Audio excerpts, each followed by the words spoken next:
സുമ നീ ഒന്ന് അടങ്ങ്. ഞങ്ങളുടെ ഓഫീസിന്റെ ഡോറ് തുറന്നിട്ട് ഇവർ രണ്ടുപേരും ഹസ്ബൻഡും വൈഫും അങ്ങോട്ട് കയറി വരുമ്പോൾ ഇവർ തമ്മിൽ ഓൾറെഡി തർക്കിച്ചിട്ടാണ് വരുന്നത്. എന്നിട്ട് എൻ്റെ മുമ്പിൽ വന്നിരിക്കുമ്പോഴും ഇവർ തമ്മിലുള്ള തർക്കം മുഴുവൻ നിന്നിട്ടില്ല. അപ്പം ഞാൻ കുറച്ചു നേരം മിണ്ടാണ്ട് നോക്കിയിരുന്നു, എപ്പോഴത് തീരാന്ന് അറിയണ്ട, എന്നിട്ട് വേണ്ട ഞാൻ ഇടപെടാൻ വേണ്ടിയിട്ട്. അപ്പോൾ എന്നിട്ട് അതിലുള്ള ഹസ്ബൻഡ് എൻ്റെ മുഖത്ത് നോക്കിയിട്ട് പറഞ്ഞു, സാറേ ഇത്ര നാളും ഒരു പ്രശ്നമൊന്നും ഉണ്ടായിരുന്നില്ല, ഇപ്പം എൻ്റെ അക്കൗണ്ടിലേക്ക് ഈ 1 കോടി രൂപ വന്നപ്പോഴാണ് ഈ പ്രശ്നം മുഴുവൻ തുടങ്ങിയിട്ടുള്ളത്. ഇവള് പറയണത് എന്താണെന്ന് വെച്ച് കഴിഞ്ഞാൽ നമ്മൾക്ക് ഇപ്പം ഈ 1 കോടി രൂപ കിട്ടിയത് അത് പെട്ടെന്ന് അങ്ങോട്ട് തീർന്നു പോകും എന്നൊക്കെ പറഞ്ഞിട്ടുള്ള ടെൻഷൻ ഇവൾക്കുള്ളത്. സാധാരണ പണമൊക്കെ കൈ വരുമ്പോൾ നമ്മൾ സന്തോഷിക്കുന്നു വേണ്ട, അതിന് പകരം ഇപ്പോൾ വീട്ടിലിപ്പോൾ ടെൻഷനായി. അതാണ് ഇപ്പോഴത്തെ അവസ്ഥ. ഇത്തരം അവസ്ഥകളൊക്കെ സാധാരണ വിരമിച്ച ആൾക്കാർ അല്ലെങ്കിൽ വിരമിക്കാൻ പോണ ആൾക്കാരും വീട്ടിൽ സ്ഥിരം നടക്കുന്ന ഓരോ അവസ്ഥകളാണ്. ഇത്രയും വലിയൊരു ഫണ്ട് വരുമ്പോൾ ആ ഫണ്ട് എങ്ങനെ മാനേജ് ചെയ്യണം അല്ലെങ്കിൽ എങ്ങനെ ഉപയോഗിക്കണം, എവിടെ ഇടണം എന്നൊക്കെയുള്ള ആകെ ഒരു കൺഫ്യൂഷൻ ആയിരിക്കും എല്ലാവർക്കും ഉണ്ടാവുക. നിങ്ങളിപ്പോൾ എന്താ വിചാരിക്കുക, നമുക്ക് കയ്യിലിപ്പോൾ ഒരു 1 കോടി രൂപ അങ്ങോട്ട് വന്നു കഴിഞ്ഞാൽ ലൈഫ് മുഴുവൻ സെറ്റിലായില്ലേ? പക്ഷേ ഈ 1 കോടി രൂപ എന്ന് പറയുന്നത് ശരിക്കും നമ്മളെ സുരക്ഷിതാക്കുമോ, അല്ലെങ്കിൽ അത് വെറും തോന്നലാണ്? അവസാനം ഈ ദമ്പതികളുടെ പേടി മാറ്റാനും അവർക്ക് കൃത്യമായിട്ടുള്ളൊരു ദിശ കൊടുക്കാനും ഞങ്ങൾക്ക് എങ്ങനെ സാധിച്ചു എന്നുള്ളത് ഞാൻ പറയാം. ഈ വീഡിയോ കാണുന്ന നിങ്ങളോട് എനിക്കൊരു ചോദ്യമുണ്ട്. ഇപ്പൊ നിങ്ങളുടെ അക്കൗണ്ടിൽ ഇന്നൊരു 1 കോടി രൂപ വന്നിട്ടുണ്ടെങ്കിൽ നിങ്ങൾക്ക് സമാധാനമാണോ ഉണ്ടാവുക, അല്ലെങ്കിൽ പുതിയൊരു ടെൻഷൻ ഉണ്ടാവുമോ? ഇപ്പൊ ഈ വന്ന ദമ്പതികൾ ആരാന്ന് വെച്ച് കഴിഞ്ഞാൽ തൃശ്ശൂരുള്ള രാധാകൃഷ്ണൻ സാറും ഭാര്യ സുമ മേഡമാണ്. രാധാകൃഷ്ണൻ സാർ ഒരു 30 വർഷത്തെ കോർപ്പറേറ്റ് ലൈഫൊക്കെ കഴിഞ്ഞിട്ട് റിട്ടയർ ആയിട്ട് സമാധാനമായിട്ട് ഇനി റിട്ടയർഡ് ലൈഫ് എൻജോയ് ചെയ്യാൻ വേണ്ടി തുടങ്ങാൻ പോകണം. കയ്യിലുള്ള ഈ 1 കോടി രൂപ റിട്ടയർമെന്റ് ബെനിഫിറ്റ് ആയിട്ട് കിട്ടിയിട്ടുള്ളതാണ്. ഇനി അവരുടെ റിട്ടയർമെന്റ് ലൈഫ് മുന്നോട്ട് പോകേണ്ടത് ഈ 1 കോടി രൂപ വെച്ചിട്ട് വേണം. വേറെ പെൻഷനൊന്നും ഇല്ല കേട്ടോ. 30 വർഷം അവർ പല വാടക വീട്ടിലും താമസിച്ചും പിന്നെ പല പല ആഗ്രഹങ്ങളും മാറ്റിവെച്ചിട്ടും കഷ്ടപ്പെട്ടിട്ടായിരുന്നു ഇവരുടെ ജീവിതം മുഴുവൻ. ഞാൻ ഇവരുടെ മാസ ചെലവ് ഏതാണ്ടൊന്ന് കണക്കൂട്ടി നോക്കി. അപ്പോൾ ഇപ്പം ഏതാണ്ട് ഒരു 45,000 രൂപയുടെ അടുത്ത് ഇവർക്ക് ചെലവ് വരുന്നുണ്ട്. രാധാകൃഷ്ണൻ സാറ് നല്ല ആവേശത്തിലാണ്. ആൾക്ക് എന്താണെന്ന് വെച്ച് കഴിഞ്ഞാൽ ആ വീട്ടിലുള്ള ബൈക്ക് മാറ്റിയിട്ട് ഒരു കാർ എടുക്കണം, പിന്നെ ഒരു മാറ്റി വെച്ചിട്ടുള്ള ഒരു യൂറോപ്പ് ട്രിപ്പ് ഉണ്ട്, അതിന് പോകണം. പുള്ളി ഫുള്ള് ജോളി ആയിട്ടിരിക്കുക, ഇത് അടിച്ചു പൊളിക്കണം എന്ന് വെച്ചിട്ട്. പക്ഷേ സുമാമയുടെ അങ്ങനെയല്ല, മൂപ്പരും ആകെ ടെൻഷനാണ്. എന്താണെന്ന് വെച്ച് കഴിഞ്ഞാൽ ഈ കയ്യിലുള്ള 1 കോടി അങ്ങോട്ട് പെട്ടെന്ന് അടിച്ച് പൊളിച്ച് തീർക്കുമെന്നാണ് അവരുടെ ഉള്ളിലുള്ള പേടി. ആള് ഭാര്യയോട് എന്താ പറയണമെന്ന് വെച്ച് കഴിഞ്ഞാൽ, സുമ നമ്മൾ രക്ഷപ്പെട്ടു, ഇതൊക്കെ കഴിഞ്ഞിട്ട് നമുക്ക് ബാക്കിയുള്ള പൈസ എടുത്തിട്ട് FD-യിലിട്ട് സുഖമായിട്ട് ജീവിക്കാമല്ലോ എന്ന് പറഞ്ഞിട്ട്. പക്ഷേ ഈ സുമാ മേഡത്തിന് അങ്ങനെയല്ല. അവരെന്ന് വെച്ച് കഴിഞ്ഞാൽ സാധാരണ ഒരു വീട്ടമ്മേരെ പോലെ ഭയങ്കരമായിട്ട് ടെൻഷനും പേടിയും കൂടുതലാണ്. അവർക്ക് അറിയാലോ വിലക്കയറ്റത്തിന്റെ കാര്യങ്ങളൊക്കെ, അതായത് വീട്ടിലെ പച്ചക്കറി അല്ലെങ്കിൽ മറ്റു സാധനങ്ങളുടെയൊക്കെ വില കയറുന്നത് ഇവർക്ക് കറക്റ്റായിട്ട് ബോധ്യമുണ്ട്. അപ്പോൾ അവർ പറയണത് എന്താണെന്ന് വെച്ച് കഴിഞ്ഞാൽ, നമ്മൾ ഈ നിലയ്ക്ക് ജീവിച്ചു പോയാൽ ഈ പൈസ മതിയാവുമോ, ഈ 1 കോടി എന്നുള്ളത് പെട്ടെന്ന് തീർന്നു പോയില്ല എന്നുള്ള ഒരു സാധാരണ വീട്ടമ്മേരെ ചിന്താഗതിയിൽ തന്നെയാണ് അവർ പറയണത്. ഈ വീട്ടമ്മമാരുടെ തിങ്കിങ് എന്ന് വെച്ച് കഴിഞ്ഞാൽ, അവർ ഈ പലചരക്ക് സാധനങ്ങളൊക്കെ മേടിച്ച് വരുമ്പോൾ അവർക്കറിയാം ഈ സാധനങ്ങളുടെ വില എങ്ങനെ കയറണമെന്നുള്ള. പരിപ്പിന്റെ വില, കടലേര വില, എണ്ണയുടെ വില, വെളിച്ചെണ്ണയുടെ വില, മറ്റു കാര്യങ്ങളൊക്കെ ഇവർക്ക് നല്ല ബോധ്യമുണ്ട്. എന്താ വെച്ചാൽ കഴിഞ്ഞ വർഷത്തിനും ഏതാണ്ട് ഒരു 10% ചിലപ്പോൾ കയറിപ്പോയിട്ടുണ്ടാവും പല സാധനങ്ങൾക്കും. അപ്പോൾ ഇവർക്ക് നന്നായിട്ട് ബോധ്യമുണ്ട് അത് വില കയറിക്കൊണ്ടിരിക്കുക എന്നുള്ളത്. ചിലപ്പോൾ ഒരു പ്രാവശ്യം നമ്മളൊരു പലചരക്കിൽ നിന്ന് മേടിക്കുമ്പോൾ ഒരു 1000 രൂപ അല്ലെങ്കിൽ 1500 ഉള്ളത്, അടുത്ത വർഷം ചിലപ്പോൾ അത് പിന്നെ 2000 ക്രോസ് ചെയ്യും.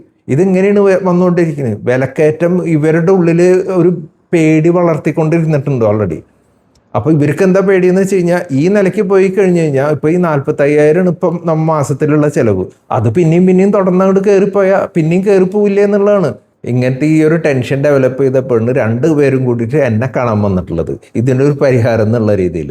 രാധാകൃഷ്ണൻ സാർ എന്താ പറയണമെന്ന് വെച്ച് കഴിഞ്ഞാൽ, എനിക്ക് ഈ പൈസ മതി, എനിക്ക് ഒരു 30 കൊല്ലത്തേക്ക് ഈ ഒരു പൈസ ധാരാളമാണെന്ന് പറഞ്ഞു. അന്ന് ഞാൻ ഈ കപ്പിളിനോട് ഒരു ചോദ്യം ചോദിച്ചു. അപ്പോഴാണ് ഇവർക്ക് ശരിക്കുള്ള കാര്യങ്ങളെ പറ്റി ഒരു ബോധ്യം വന്നത്. അതെന്താന്നുള്ളത് ഞാൻ പറഞ്ഞുതരാം. 2 പേരും ഒന്ന് കൂളായതിനു ശേഷം ഞാൻ പറഞ്ഞു, സാറിൻ്റെ ആത്മവിശ്വാസം വളരെ നല്ലതാണ്, അതുപോലെ തന്നെ സുമാ മേഡത്തിൻ്റെ ഈ പേടിയും ന്യായമാണ്. 1 കോടി രൂപ എന്ന് പറയുന്ന വലിയ തുക തന്നെയാണ്. പക്ഷെ അത് വെറുതെ അക്കൗണ്ടിലിട്ട് വെച്ചാൽ അല്ലെങ്കിൽ FD-യിലിട്ട് വെച്ചാൽ പണപ്പെരുപ്പം കാരണം ആ പണത്തിന്റെ മൂല്യം അങ്ങോട്ട് കുറഞ്ഞു വരും. നിങ്ങളുടെ ചോദ്യത്തിനുള്ള ഉത്തരം പണത്തിന്റെ വലിപ്പത്തിലല്ല, അത് നമ്മൾ എങ്ങനെ കൃത്യമായിട്ട് പ്ലാൻ ചെയ്യണ് അതിലാണ്. അവരുടെ ആവശ്യങ്ങളും റിസ്ക് എടുക്കാനുള്ള കപ്പാസിറ്റിയും നോക്കിയിട്ട് ഞങ്ങളൊരു റിട്ടയർമെന്റ് പ്ലാൻ അവരുടെ സമ്മതത്തോടു കൂടി തയ്യാറാക്കി. അതെന്താന്നുള്ളത് ഇവിടെ കാണിച്ചു തരാം. ഈ പ്ലാനിൽ ഞങ്ങൾ 3 കാര്യങ്ങൾക്കാണ് പ്രാധാന്യം നൽകിയത്. 1 സുരക്ഷ, 2ാമത്തത് വളർച്ച, 3ാമത്തത് കൃത്യമായിട്ടുള്ള മാസവരുമാനം. ഒരേ നിക്ഷേപം എല്ലാ ആവശ്യങ്ങൾക്കും ഉപയോഗിക്കാതെ ഓരോ ഭാഗവും ഓരോ ലക്ഷ്യങ്ങൾക്കായിട്ടാണ് ഇവിടെ മാറ്റിവെച്ചത്. അതിലൊന്നാമതായിട്ട് പെട്ടെന്നുണ്ടാവുന്ന ആവശ്യങ്ങൾക്കും ഹോസ്പിറ്റൽ ചെലവുകൾക്കുമായിട്ട് ഒരു ഭാഗം മാറ്റി ഒരു emergency and health care fund ഉണ്ടാക്കി. രണ്ടാമതായിട്ട് ഭാവിയിൽ പണത്തിന്റെ വില ഇടിഞ്ഞു പോകാണ്ടിരിക്കാൻ വേണ്ടി റിസ്ക് മനസ്സിലാക്കിക്കൊണ്ട് മാർക്കറ്റായിട്ട് ബന്ധമുള്ള കുറച്ച് ഇൻവെസ്റ്റ്മെന്റ്സിലേക്ക് ഫോക്കസ് ചെയ്തു. ഗ്രോത്ത് അസറ്റ്സ്, ഇത് ലോങ് ടേമിൽ ഇൻഫ്ലേഷനെ ബീറ്റ് ചെയ്യാൻ വേണ്ടിയിട്ടുള്ളതാണ്. മൂന്നാമതായിട്ട് നമ്മൾ മാസ ചെലവുകൾക്കായിട്ട് ഒരു വരുമാനം തരുന്ന രീതിയിൽ ഇൻകം അസറ്റ്സ് സെറ്റ് ചെയ്തു. ഇത് നീഡ്സ് അനുസരിച്ചിട്ട് കാലാകാലങ്ങളിൽ വർദ്ധിപ്പിക്കാനും പറ്റും. അങ്ങനെയാണ് ഇത് പ്ലാൻ ചെയ്തത്. ഇനി ഞാനന്ന് അവരോട് ചോദിച്ച ഒരു ചോദ്യം ഇപ്പോൾ പറഞ്ഞുതരാം. സാറേ, നിങ്ങളിപ്പോൾ ആ 1 കോടി രൂപ കൃത്യമായിട്ട് നിക്ഷേപിച്ചിട്ട് നിങ്ങൾക്കിപ്പോൾ ഒരു 7% റിട്ടേൺ കിട്ടുന്നുണ്ടെന്ന് വെക്കാം. പക്ഷെ ഓരോ വർഷവും നമ്മുടെ ജീവിത ചെലവ് കയറി വരും. അതിനനുസരിച്ച് നിങ്ങൾ മാസത്തിലുള്ള നിങ്ങളുടെ വിഡ്രോവൽ കൂട്ടി വരികയും ചെയ്യും. അങ്ങനെ ചെയ്താൽ എന്താ സംഭവിക്കാന്ന് നിങ്ങൾ ആലോചിച്ചിട്ടുണ്ടോന്ന് ചോദിച്ചു ഞാൻ. ഈ ഒരു ചാർട്ട് കൂടെ നോക്കണം. ഇതിൽ നമ്മൾ 1 കോടി രൂപ തന്നെയാണ് തുടക്കത്തിൽ ഇട്ടിട്ടുള്ളത്. എന്നിട്ട് 7% ഗ്രോത്ത് ഒക്കെ കാണിച്ചിട്ടുണ്ട്. അതേപോലെ നമ്മുടെ വിഡ്രോവലും കൂട്ടി വരും. ഇങ്ങനെ പോയി കഴിഞ്ഞാൽ 20 വർഷം പോലും തികയില്ല. നമ്മുടെ ഈ 1 കോടി രൂപ വേഗം തീരുകയും ചെയ്യും. ഇതിൽ നമ്മൾ അൺഎക്സ്പെക്റ്റഡ് ആയിട്ടുള്ള ചില എമർജൻസി സിറ്റുവേഷൻ ഒന്നും കൂട്ടിയിട്ടില്ല കേട്ടോ ഈ ഒരു ഗ്രാഫിൽ. അതും കൂടി വന്നാൽ കുറച്ചും കൂടി നേരത്തെ തീർന്നു കിട്ടും. ഇതൊക്കെയാണ് ഏറ്റവും വലിയ കെണി. എല്ലാവരും വിചാരിക്കണമെന്ന് വെച്ച് കഴിഞ്ഞാൽ നമ്മൾ ഈ 1 കോടി രൂപ ഇട്ടു, FD ഇട്ടു, അതിനനുസരിച്ച് പിൻവലിച്ചു, ഇതൊക്കെ കഴിഞ്ഞ് വരുമ്പോൾ നിങ്ങളൊരു 10 കൊല്ലം അല്ലെങ്കിൽ 15 കൊല്ലം കഴിയുമ്പോഴേക്കും ഈ സംഭവം കൊണ്ട് മൊത്തം പറ്റി തീരും.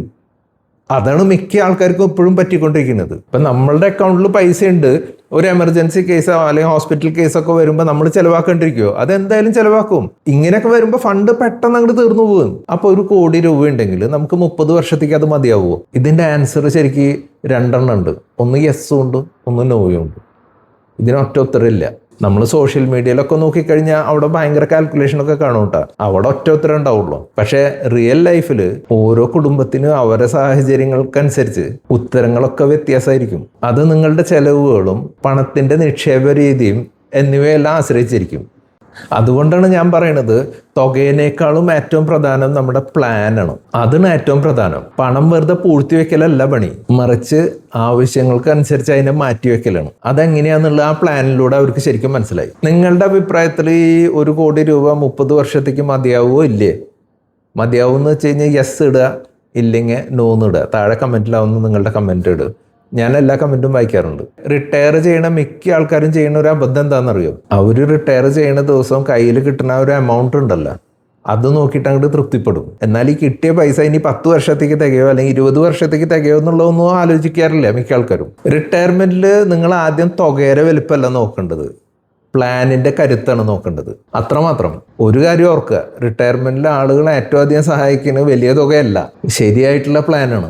നിങ്ങളുടെ റിട്ടയർമെന്റ് പ്ലാനിലും ഇൻഫ്ലേഷനെയും അടിയന്തര ആവശ്യങ്ങളെയും നേരിടാൻ പാകത്തിൽ ഇത്തരം ഒരു സാമ്പത്തിക സുരക്ഷാ കരുതൽ ഒരുക്കിയിട്ടുണ്ട്. സംശയം ഉണ്ടെങ്കിൽ താഴെ കാണുന്ന വാട്സപ്പ് നമ്പറിലേക്ക് റിട്ടയർമെന്റ് പ്ലാൻ എന്ന് പറഞ്ഞിട്ട് ഒരൊറ്റ മെസ്സേജ് അയച്ചാൽ മതി. നിങ്ങളുടെ ഇപ്പോഴത്തെ റിട്ടയർമെന്റ് പ്ലാനിനെ ഞങ്ങൾ അനലൈസ് ചെയ്തിട്ട് ആവശ്യം ഉണ്ടെങ്കിൽ മാത്രം അത് മെച്ചപ്പെടുത്താനോ മറ്റു കാര്യങ്ങളെല്ലാം ചർച്ച ചെയ്യാനൊക്കെ ഞങ്ങൾ സഹായിക്കാം. അന്ന് ഓഫീസിൽ നിന്ന് ഇറങ്ങുമ്പോൾ 2 ആളും, നമ്മുടെ രാധാകൃഷ്ണൻ സാറും സുമ മാഡവും കൂളായി.